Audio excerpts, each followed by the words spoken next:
Welcome back to Brazen Brits, I am Lawrence. If you've been watching the channel for a while, you will know that every now and then we throw a bit of a curveball in our RV travel related channel and we do something completely different. So we're in our home base here in Florida and we're going to cook something that people have been asking us for a while, and the people we have made this for seem to love it, and it's not really something you can find in the US. So today we are going to cook a British steak and kidney pie. It really makes me wonder.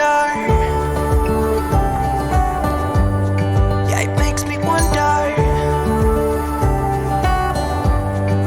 Oh, I wonder. Oh, I just wonder.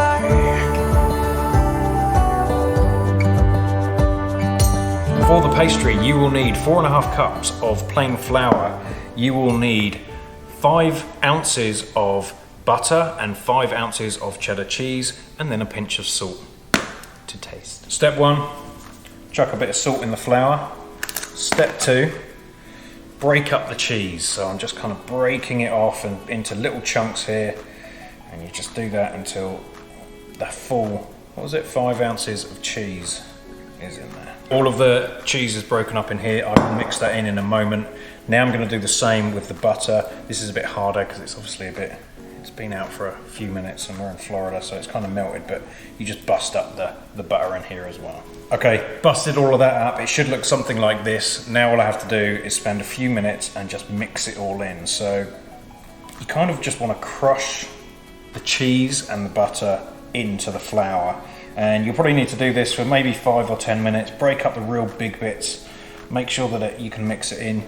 Having little chunks in there is fine. It actually makes it a little bit more fun to eat. You know when this is ready to go because it's quite clumpy, it's quite crumbly, and it's a little bit yellower than the pure white flour than it was before. So it's a really good, kind of crumbly texture. So now we need to throw in 1 cup of water, which my lovely assistant Natalie will pour in whilst I'm doing this. Slowly or fastly? Just slowly, I think. Okay. No, keep going. Yeah, look at that. There you go. This is going to get messy. If you have kids, let them do this. Let them do this. Once it's done, you should see it like this. Now, you don't want to knead this. We're not kneading dough like bread. It's not like that. You want it kind of crumbly.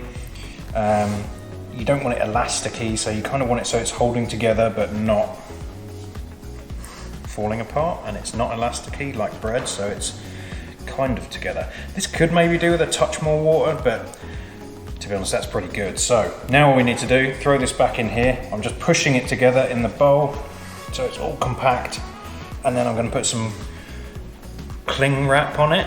I think they call it plastic wrap. Plastic wrap on it. We call it cling film in the UK, and then I'm going to throw it in the fridge for about half an hour. All right, so here we have a kilo. What's that in American? We'll put it below. 2 pounds. We have 2 pounds of cubed steak. Now, we actually bought these as steaks and we cubed them ourselves. I also have some liver here. So we're not putting kidney in here. I like a little bit of liver. Do not put too much. It will overkill everything and your house will stink for days. Ask me how we know that. With this, you're just going to put a whole bunch of black pepper. Like, go heavy on the black pepper. Then we're going to throw some salt on there. And then a smaller amount of nutmeg. We've cheated and bought the pre-grated stuff. And then some oil. All right, so you want a whole bunch of oil on this. Just spill it over there. And then we're just gonna slowly massage all of this together. Massage the meat. Okay, it's all mixed in. Now we have to go throw this on the heat and let this brown off for about 10 minutes. Whoa, I nearly dropped it.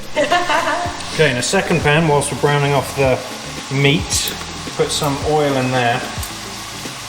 And we're gonna throw a bit of rosemary in there. And then we have some carrots and onion. We just chopped them up slightly, so they're quite chunky. And we're gonna let that brown off. It's been about 10 minutes. The beef is all good. The vegetables are all looking pretty good. They're all browning nicely. So now, all we're going to do is throw in, we have chosen this Hanalei Island IPA. We're just going to throw that bottle in there, just in with the meat. Oh yeah. Now we should be adding tomato puree. We didn't have any, so we just have this tomato sauce. So I'm going to put a couple of tablespoons in there. And then finally, I'm going to throw a tablespoon or two of flour in. So at this point you could put some water in here as well. The steak that we got was actually very, very watery, so I'm not going to do that. But basically what you're looking for here is we're going to let this simmer for about 60 minutes to 90 minutes and kind of turn this into a meaty gravy. Right, that's all mixed in. I'm now going to throw the vegetables into the mixture. It's been about 40 minutes. This is cold, I can feel this. The meat is still simmering, so now we can start work on preparing the pies. So, first of all, we just cut off a chunk of this pastry. This looks pretty good. I think you can see some of the cheese and some of the butter in there. That's looking really good. So we don't want to knead this really. I'm just going to put this in a small ball. Then using my trusty rolling pin and a powdered work surface, I'm going to roll this out. If you're a professional, you will insist in rolling away from you. And I'm going to roll this out to about the thickness of a coin. Sometimes if we have guests over, we will use pie dishes like this. They're pretty deep, you can get loads in there. This is a whole meal full. However, where it's just me and Natalie, we will typically just use these. These are disposable aluminum trays. They're much smaller and we can get more out of these. So we will typically do this and then we'll save some for either tomorrow lunch or tomorrow dinner. And if you make enough, you can have a few days worth. But here's one thing that I really like is that although they are lovely hot, I really like these cold. Natalie is not a fan, but you can do that. Place these out. And then just lay this over much betterly than I just did. Betterly. Hey, it's a word now. All right, and you can see the pastry starts to dip down into these. Now, if I spread these out, let me just cut this in the middle here. All right, and then we just let that drop down into the tray. Once you have the pie covered, you can just go around and trim around the edges. Once they're all trimmed, they should kind of look like that. So we have everything ready to go. It's all laid out here, so all you have to do here is literally just scoop it into the pans. Now you don't want to put too much because it kind of expands a bit in here, so don't worry about overfilling it. Just put a little layer at the bottom. And trust me, that'll work out just fine. Now they're all full, I'm just going to go around the edge of each of them with egg wash. This just helps the top stick to it when you get the top on. Then all you need to do is roll out a huge piece of pastry and just lay it over the top like this. With a pair of scissors or a knife, you can just cut straight down the middle. Then there's a few different ways you can do this. You can choose however you want to, but basically if you just pinch the fork over the top and just pinch it down like this all the way around the edge, it kind of just clamps the top part to the bottom part. And once you've done that, you can just trim around the edge and cut off the excess. So a couple of interesting facts. These were actually invented in 1836, although there is evidence that they were actually made in the 1600s. And actually they weren't a really popular thing until Winston Churchill became the Prime Minister in the mid-20th century. And since then, they have been a staple in any pub in the UK. So if you ever go to a pub in the UK, I guarantee to you, you can buy a steak and kidney pie. Another trick you can do is actually you can decorate them with the leftover pastry that you have. So it's quite easy. You can make all kinds of things. We did an L for Lawrence. Right, good to go in the oven. We're going to throw these in the oven for about 30 to 40 minutes. After 30 minutes, we're going to keep a close eye on them because if you cook them too much, they get very, very crispy and you don't want that. You need to get it just where they're a nice brown. But before we do that, I'm going to use the rest of the egg wash and just egg wash the top of all of these. It just helps them brown over really nicely. Right as you put them in the oven, just make sure you prick a few holes in the top of the pastry because the steam is going to build up and it needs to escape. Otherwise, they're going to explode everywhere. So.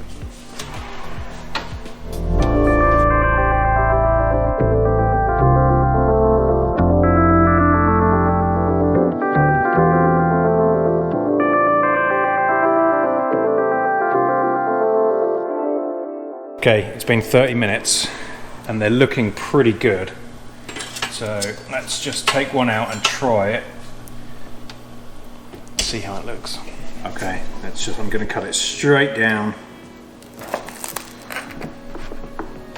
Oh, look at that. Perfect.